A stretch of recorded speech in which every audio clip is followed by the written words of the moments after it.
Mesdames et messieurs, j'entame mon règne avec la volonté de me mettre en Soyons pas naïfs, rien n'est gratuit. C'est la crise pour tout le monde. Un chiffre d'affaires d'1 milliard. Il y a une urgence économique. Et maintenant, dans les 60 plus grosses sociétés, le traitement miracle n'existe pas. C'est potentiellement cancérigène. Il y a des centaines de produits chimiques. C'est une sorte de pression inacceptable sur le monde. Compris sur l'étiquette. Viande de bœuf. Savez-vous vraiment ce que vous mangez?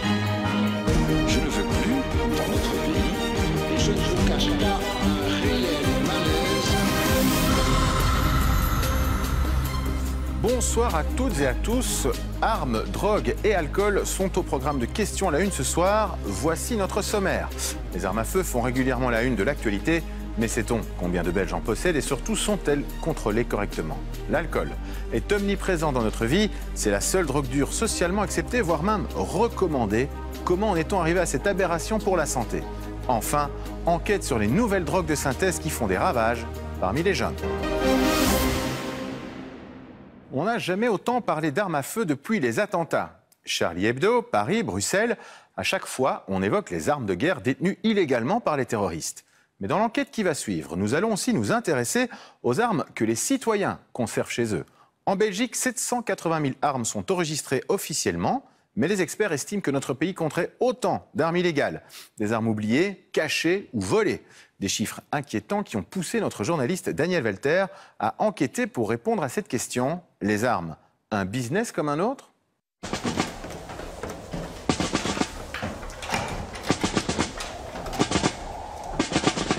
Un endroit ultra sécurisé pour des objets singuliers. J'ai un semi-automatique en calibre 223, cadenassé. Une petite carabine 22 long, cadenassé. Ici, un 308, cadenassé également. Et un 357, la même chose, un revolver 357, calibre 357, pareil. Jannick Miller est tireur sportif. Dans cette chambre, un véritable arsenal. Armes de poing, de chasse, fusils d'assaut. Depuis qu'il pratique ce sport, il n'a jamais voulu prendre le moindre risque. Ce qui m'ennuierait, c'est qu'on viendrait cambrioler la maison.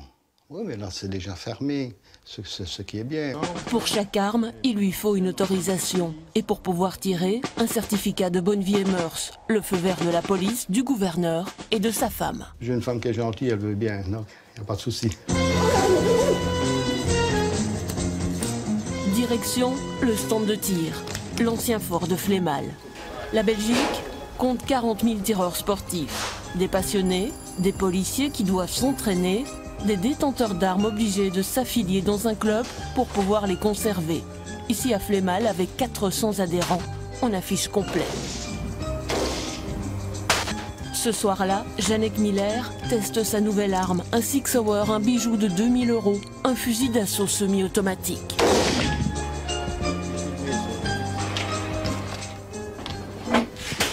Elles sont toutes trop bas.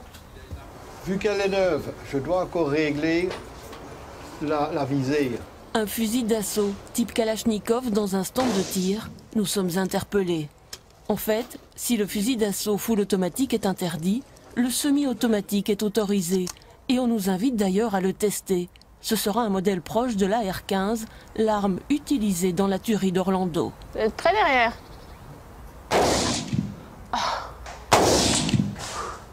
Les gens comprennent mieux à le faire eux-mêmes, savent ce que c'est. Oui. Les gens en arrivent à avoir une adrénaline, un plaisir de faire ça. Oui. Vous, personnellement, ça vous fait quoi? Sentiment de malaise à Orlando. En juin dernier, le fusil d'assaut a fait 50 morts. Mais ici, on refuse d'associer l'arme à la violence. Les gens font ça uniquement par plaisir, je veux dire, ils font pas ça pour... Ouais, t'as vu, j'ai des armes, c'est pas pour ça. Beaucoup de gens pensent que... C'est prendre conscience de beaucoup de choses, de savoir qu'on a une arme à la maison. On a moins tendance à vouloir se bagarrer, moins tendance à vouloir se disputer avec ses voisins. Rien, elles sont saisies, je veux dire. À l'écouter, l'arme rendrait moins agressif. Le tir sportif serait-il mal compris? Il est vrai que les attentats n'ont pas amélioré l'image des armes, et encore moins celle de leurs détenteurs. C'est pour faire du résultat ici, ce n'est pas pour aller tirer en rue. On est loin de l'image du cow-boy.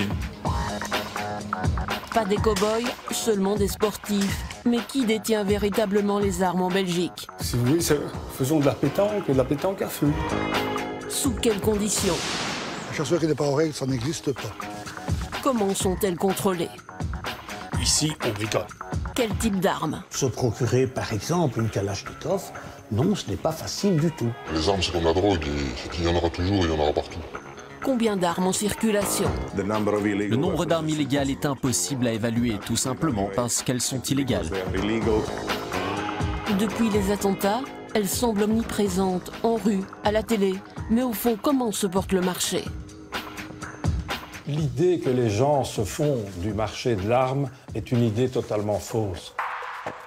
Les armes, un business comme un autre.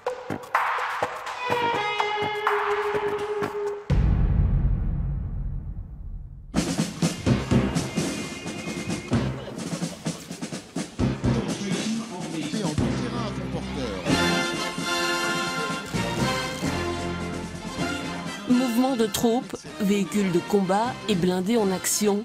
Nous ne sommes pas en zone de conflit. Nous sommes tout simplement à Paris.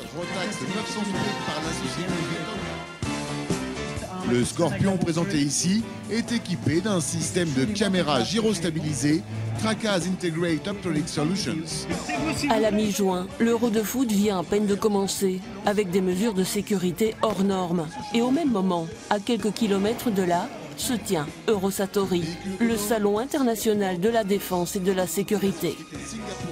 En ouverture, démonstration, mise en situation, plus vrai que nature, sauf qu'ici, évidemment, aucune arme n'est chargée. Imaginez qu'on mette de vraies balles. Alors là, plus de journalistes. Terminé. Reportage terminé. Ça serait con. C'est un FAMAS infanterie avec un M-Point, donc un aide à la visée jour. Comparé à la Kalachnikov, ça va aussi bien? Normalement, oui. Mieux? Mieux que la Kalachnikov. Eurosatory, c'est la grand-messe de l'armement. Le salon regroupe 1500 exposants, issus d'une cinquantaine de pays.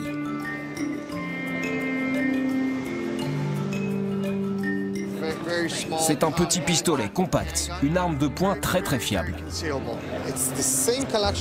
C'est la même Kalash que la russe, mais sans les désavantages du modèle d'origine. Ce fusil a un tout autre design que le AK-47 ou d'autres variantes. Pendant une semaine, 60 000 visiteurs s'y pressent. Plus de 200 délégations officielles, mais aussi des particuliers. C'est juste comme ça, juste pour regarder. Je suis un peu fanat des armes, donc du coup je viens pour voir un peu tout, et puis voilà. Je suis tireur sportif, amateur d'armes, oui, et responsable d'un centre de formation sur la gestion du stress. Il faut avoir des armes pour gérer le stress? Non, mais c'est mieux de savoir gérer son stress quand on a des armes. Nous y croisons notre tireur sportif de Flémal, séduit par une arme tchèque, la Scorpion. Ça c'est un beau fusil d'assaut, mais c'est un court. Des courtes distances, voilà.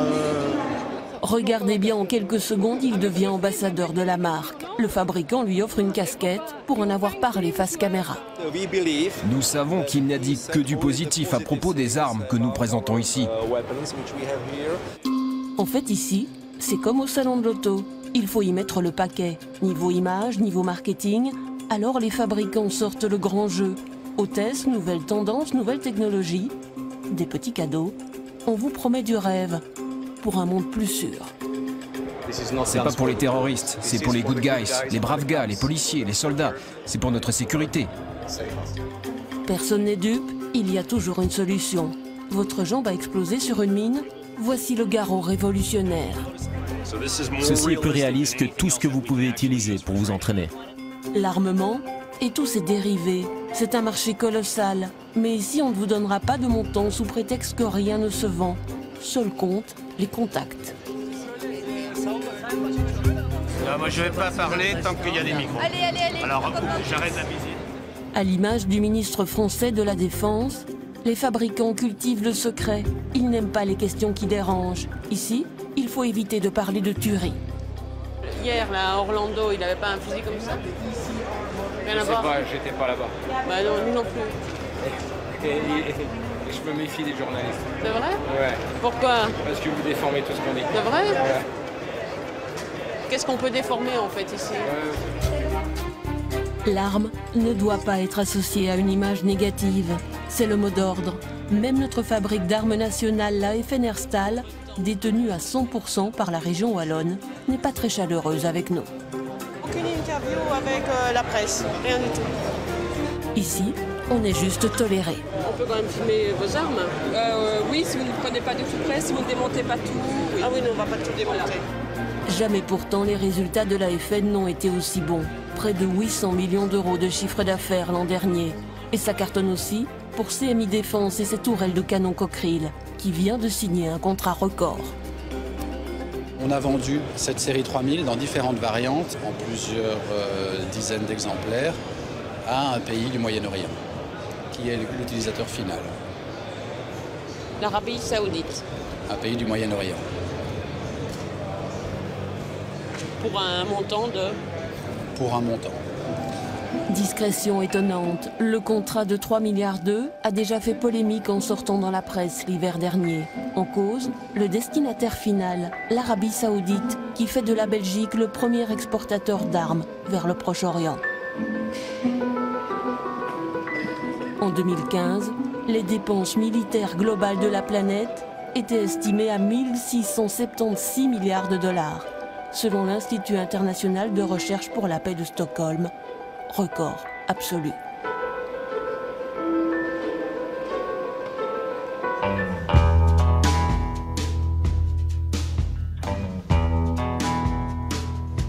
Des armes produites par dizaines de milliers chaque année dans le monde. Dans quelles mains se retrouvent-elles?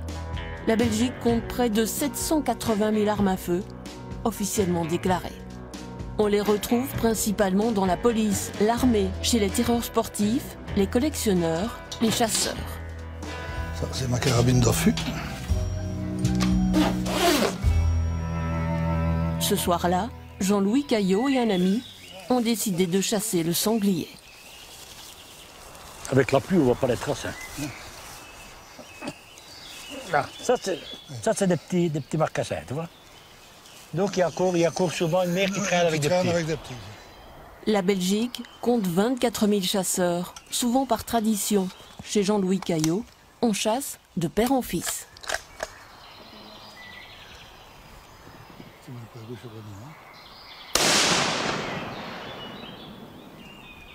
On n'est pas ici pour tuer, vraiment tuer. Hein. On chasse, nous. Hein. On régule aussi un petit peu, hein, parce qu'on croit toujours que le chasseur est un tueur, quoi, mais pas du tout. Hein. Ce sont les braconniers qui tuent. Nous, on chasse, quoi. Bien sûr, le tir, il ne faut pas se voiler la face. Hein. Ça tue. Donc c'est ça qu'il ne faut jamais appeler la chasse un sport. Un sport qui tue... En 2006, après la tuerie Hans van Temsch à caractère raciste en Flandre, qui fera 2 morts, la loi sur les armes est revue.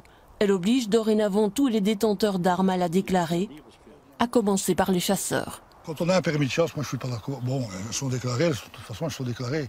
Mais moi je ne vois pas pourquoi nous, chasseurs, on doit déclarer son arme. On sait bien qu'on en a, on est chasseurs, on a le permis de chasse. On sait bien qu'on a des armes. Hein. Depuis 2006, sauf pour certaines pièces de collection, tout détenteur d'armes à feu qui ne les déclare pas est hors la loi. Or, pour pouvoir en détenir, il faut un motif légitime. La chasse, le tir, la collection, sans quoi il faut la porter à la police pour destruction. Depuis 2006, 200 000 armes auraient ainsi été détruites. Efficace pour diminuer la criminalité, la loi est-elle bien respectée? Nous avons pris rendez-vous dans une armurerie liégeoise, une des rares qui a accepté de nous recevoir. Premier constat, la loi n'est pas forcément bien connue du public. Cette dame est venue acheter une arme à blanc. Celui-ci. Oui, je dois sortir de chez moi à 5 h du matin et il y a des gens pas toujours très fréquentables en ville, donc voilà, pour faire fuir. Même avec une arme à blanc en vente libre, une arme qui ne tue pas, il y a des règles à respecter. C'est en vente libre pour garder à la maison, mais pas pour prendre sur la voie publique. Donc là, vous êtes carrément en tort, selon la législation belge. Bon, ça, je ne la prendrai pas sur moi, parce que si je la prends sur moi, c'est moi qui va avoir des ennuis. J'ai pas envie de me retrouver au commissariat à 5 h du matin. On a des ennuis, madame aurait des ennuis. Ça va? La Belgique interdit toute arme de défense. Quand c'est des clients qui veulent une arme pour se défendre, malheureusement en Belgique, il n'y a rien qui est vraiment en vente libre, comme le pepper spray, les bombes lacrymo, les tasers, c'est prohibé carrément en Belgique. Quand ces personnes-là me demandent « oui, mais comment est-ce que je dois faire pour avoir une arme réelle ?» je les arrête directement parce que je sais bien que ce n'est pas dans le but pour faire du tir de loisir, que c'est peut-être pour leur défense, et une arme réelle n'est pas faite pour tirer en tant que défense, c'est pour tirer dans un club en tant que loisir. Donc dans la tête des gens, on peut se procurer une arme facilement. Je pense, mais on n'est pas aux États-Unis. Autre conséquence du durcissement de la loi, les armeries vendent moins d'armes à feu réelles qu'avant. Ici, madame, donc je n'ai qu'une vitrine en armes réelles. Là, j'ai tout ce qui est carabine PCP avec une barre d'air à plomb. Ici, c'est toutes les répliques d'airsoft, les petites billes en plastique. Surprenant, l'essentiel du stock se compose de répliques, d'armes factices, d'armes à plomb ou à blanc. Les demandes d'autorisation pour armes réelles plus longues et plus compliquées semblent en avoir découragé plus d'un. Et là, j'ai tout ce qui est carabine à plomb, comme on retrouve aussi sur les stands de fêtes foraines, avec des petits plombs en calibre 4,5. Toutes les armureries sont-elles aussi respectueuses de la loi? En caméra discrète, nous avons voulu faire le test chez 2 concurrents. J'aimerais bien une petite arme de poing. Alors c'est difficile parce qu'il faut faire partie d'un club de tir. Oui. Donc il faut vous inscrire d'abord dans un club de tir, prendre l'assurance. Et à ce moment-là, après un mois, vous pouvez demander une autorisation. Moi, je voudrais savoir si je peux acheter une petite arme pour... comment, rien. Je peux rien vous vendre sans papier, sans autorisation. Il faut faire une demande au gouverneur. La loi semble plutôt bien respectée. En cas d'infraction, il faut dire que les armuriers savent qu'ils risquent gros. La fermeture ou une condamnation, la seule arme qu'on nous propose est une réplique. Reprenons. Depuis 2006, 200 000 armes auraient donc été détruites et 780 000 armes sont enregistrées officiellement. Mais surprise, le pays compterait autant d'armes illégales. Des armes oubliées, cachées, volées. Personne ne peut confirmer ce chiffre. Il y aurait pourtant des explications pour Niels Duquet, chercheur à l'Institut flamand pour la paix, la référence en matière d'armes en Belgique. Depuis des années, depuis des centaines d'années, on a la production et l'exportation des armes à feu ici en Belgique. On a beaucoup de gens qui ont l'expertise avec les armes à feu. Et jusqu'en 2006, on a eu aussi une législation très laxiste avec laquelle c'était très facile à acheter des armes à feu. Et la tradition de l'arme en Belgique aurait profité aussi au milieu criminel. La Belgique était connue comme un pays où c'était très facile à acheter des armes à feu pour les criminels, par exemple. Et après 2006, on a changé la loi. C'est devenu beaucoup plus difficile à acheter des armes à feu pour des criminels, mais cette réputation a continué. Nous voulons en savoir plus. À l'abri des regards, dans un parking souterrain, nous avons fixé rendez-vous à un homme qui, à une époque, a côtoyé le milieu criminel. Se procurer une arme n'a jamais été un problème pour lui.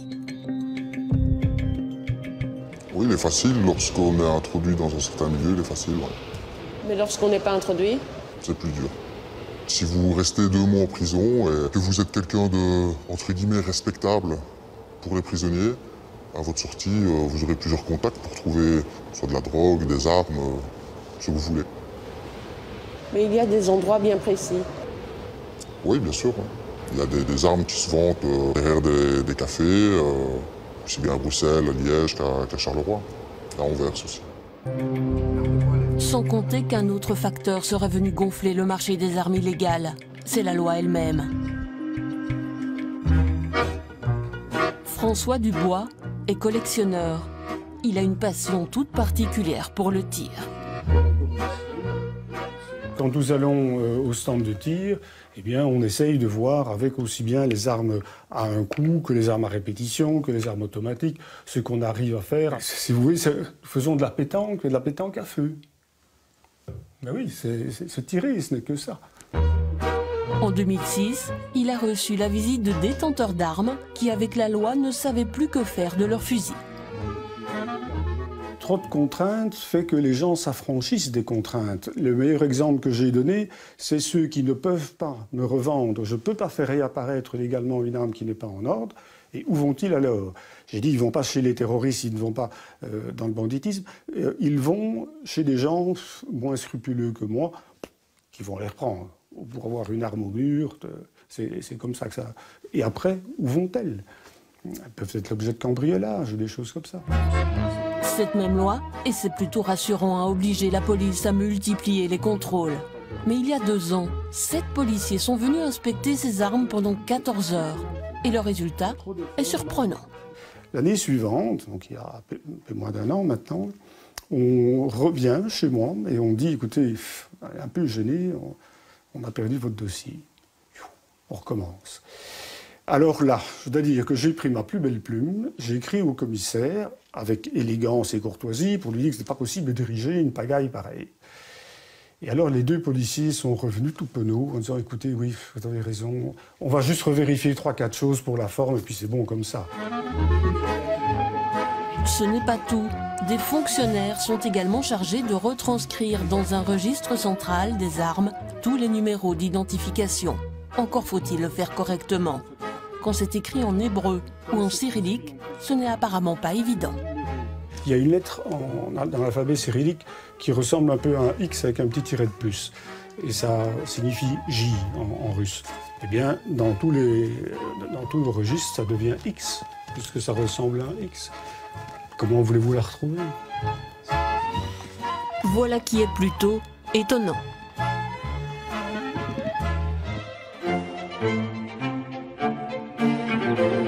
La loi de 2006, qui a durci la législation sur les armes, aurait-elle des ratés? Nous décidons d'aller voir le plus grand collectionneur d'armes du pays, l'État. C'est le musée royal de l'armée situé au Cinquantenaire à Bruxelles. Il détient pas moins de 15 000 armes, dont une provient du roi Albert II. Comme tous les citoyens du pays, lui aussi a dû déclarer ses armes.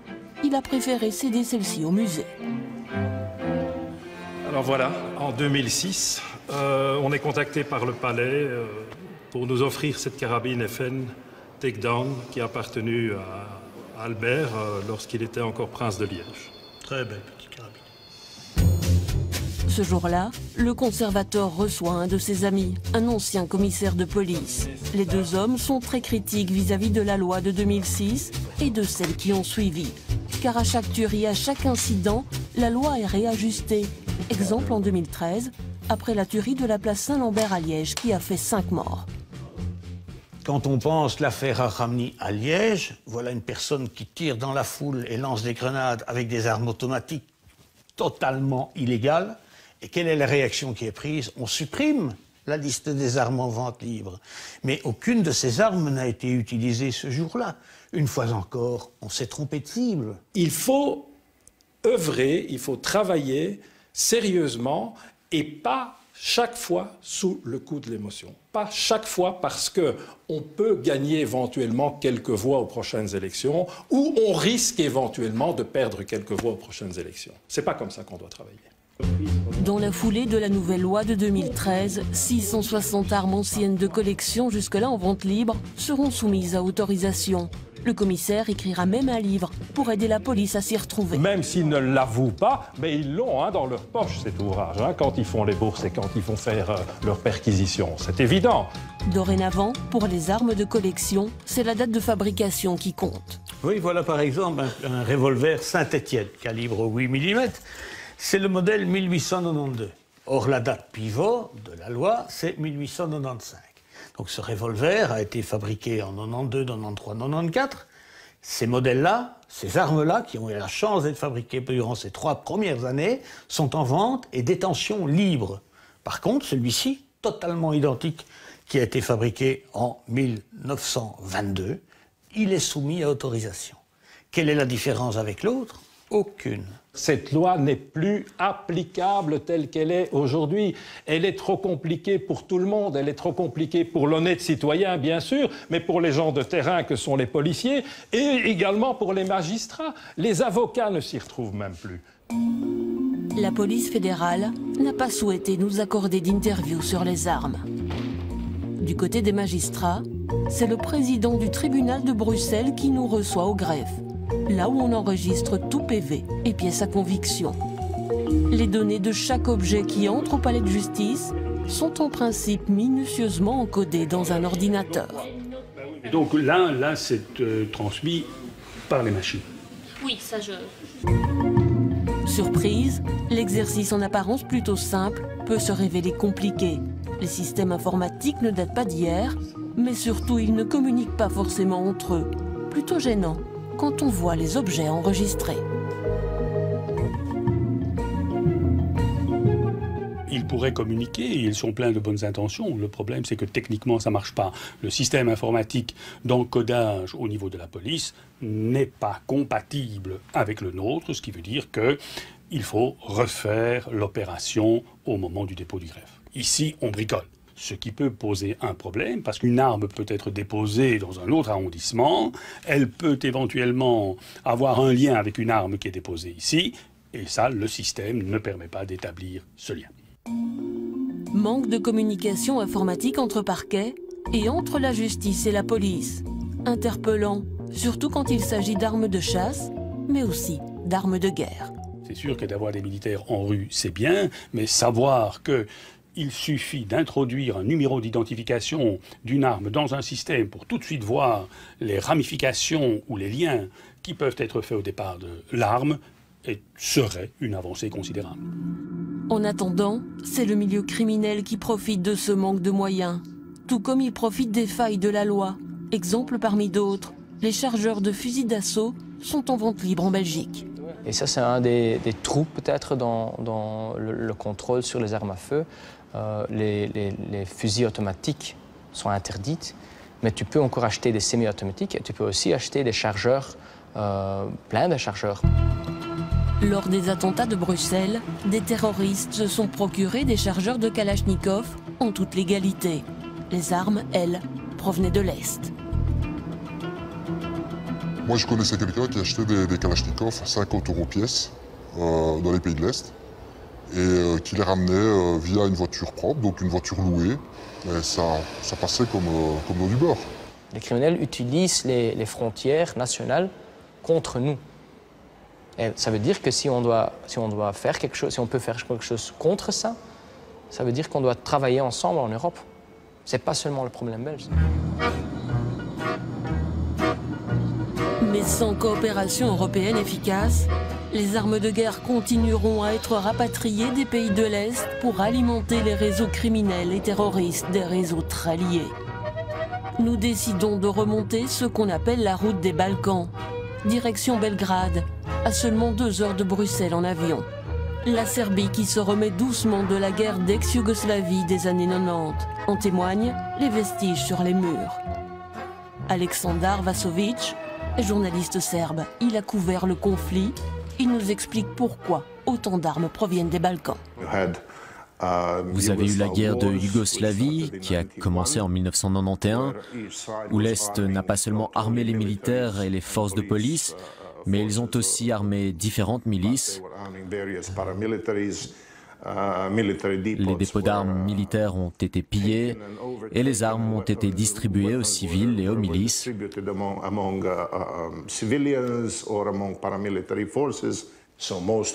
Donc la plupart de ces armes se sont retrouvées chez des privés qui les ont écoulées une par une en dehors du pays. Toute la région des Balkans est concernée, mais difficile de chiffrer le nombre d'armes illégales. Le nombre d'armes illégales est impossible à évaluer, tout simplement parce qu'elles sont illégales.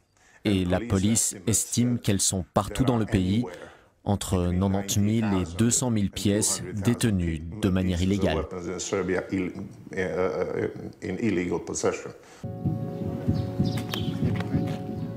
En abritant de véritables arsenaux, les pays d'ex-Yougoslavie se retrouvent aujourd'hui au cœur de réseaux criminels.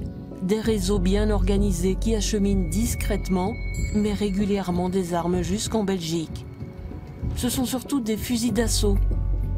Ce jour-là, nous avons rendez-vous avec un vétéran, un nostalgique de ce type d'armes.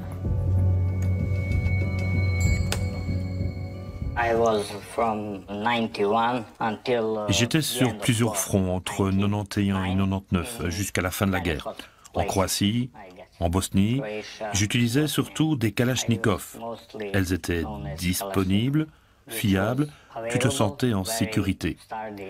C'est le genre d'arme qui ne te laisse pas tomber. Il suffisait d'avoir suffisamment de munitions et nous en avions suffisamment.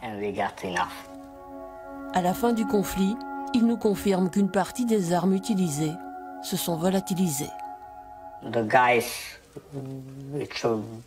C'était surtout les hommes qui n'étaient pas des soldats professionnels, ils ont ramené les armes chez eux et certains les ont vendues parce que c'était la crise et qu'ils avaient besoin d'argent. Combien se vendent-elles? Entre 250 et 1000 euros pour une AK-47 et vous auriez même des munitions. Mais elles seraient en mauvais état. Les armes, c'est comme les femmes. Il faut s'en occuper, les amener au cinéma ou au restaurant. Si vous ne prenez pas soin de votre arme, elle ne fonctionnera pas.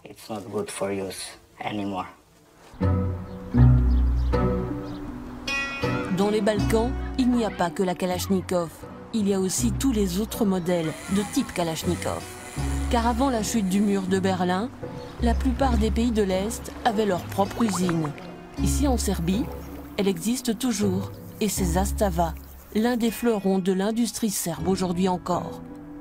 Créée en 1853, elle est située à Kragujevac, à 1 heure de Belgrade. L'usine occupe 2000 employés, mais pour cause de secrets industriels, nous ne verrons que le musée. Une large partie du développement des armes s'est faite ici. Au mur, une photo dédicacée d'un visage tristement célèbre, Mikhail Kalachnikov, l'inventeur de l'arme qui porte son nom. À côté, des M70, des fusils d'assaut des années 80 utilisés lors des attentats de Paris. Le patron de l'usine nous attend pour en parler. Avec cette étrange entrée en matière, les affaires marchent plutôt bien et il s'en excuse.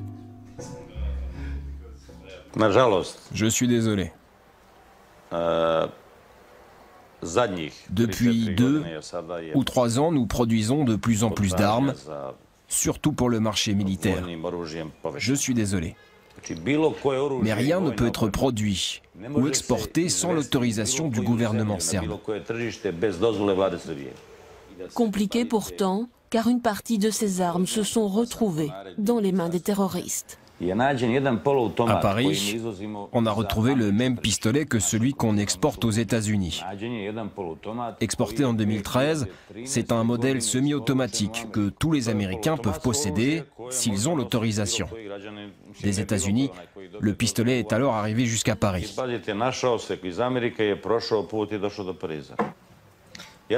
Mais je l'ai dit à tous vos collègues dans le monde. Il est faux de dire que la Serbie et Zastava fournissent des armes aux terroristes.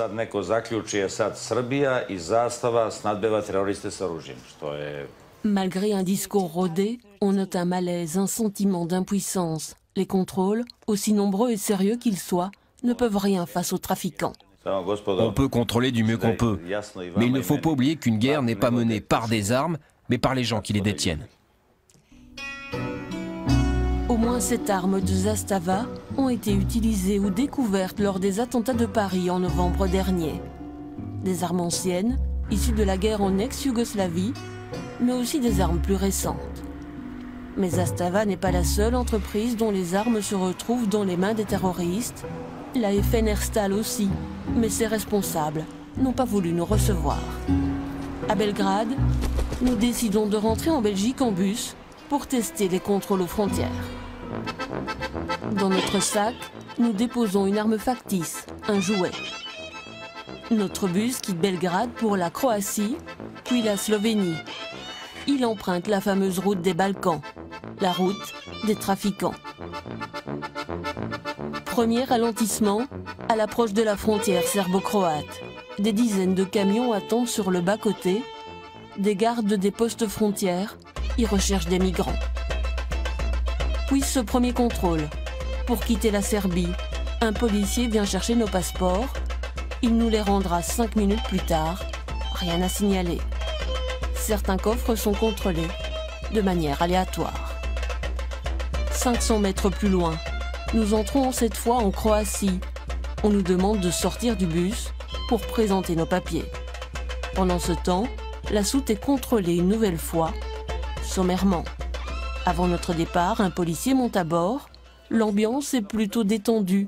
La veille, la Croatie a battu l'Espagne à l'Euro de foot. Que cherchez-vous? De l'alcool et des cigarettes. De l'alcool, des cigarettes, aucune question sur les armes. Nous reprenons la route. Prochaine étape, la frontière slovène.